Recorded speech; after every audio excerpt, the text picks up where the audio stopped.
ભેગા મળી અને પરિવાર સાથે જ્યારે ફેમિલી સાથે બધા મળ્યા છીએ ત્યારે લોક જીવનની હળવી અને આનંદની વાતો કરવા માટે મળ્યા છીએ.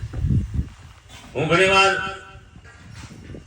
એક કવિના કાવ્યથી શરૂઆત કરતો હોઉં કે અરમાન જિંદગીના પૂરા થાય તો ઘણું છે, જીવનમાં બે ચાર કામ સારા થાય તો ઘણું છે.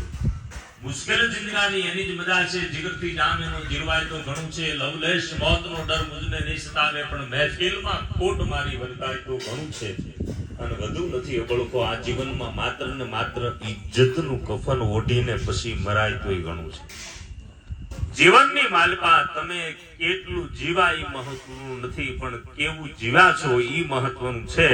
એટલે આવનારી પેઢી આપણા વીતેલા જીવનને યાદ કરે એવું જો જીવી જવાય તો બહુ મજાની વાત છે. હું ઘણીવાર હાસ્ય રસના પ્રસંગ ઉપર ઘણીવાર કહેતો હોઉં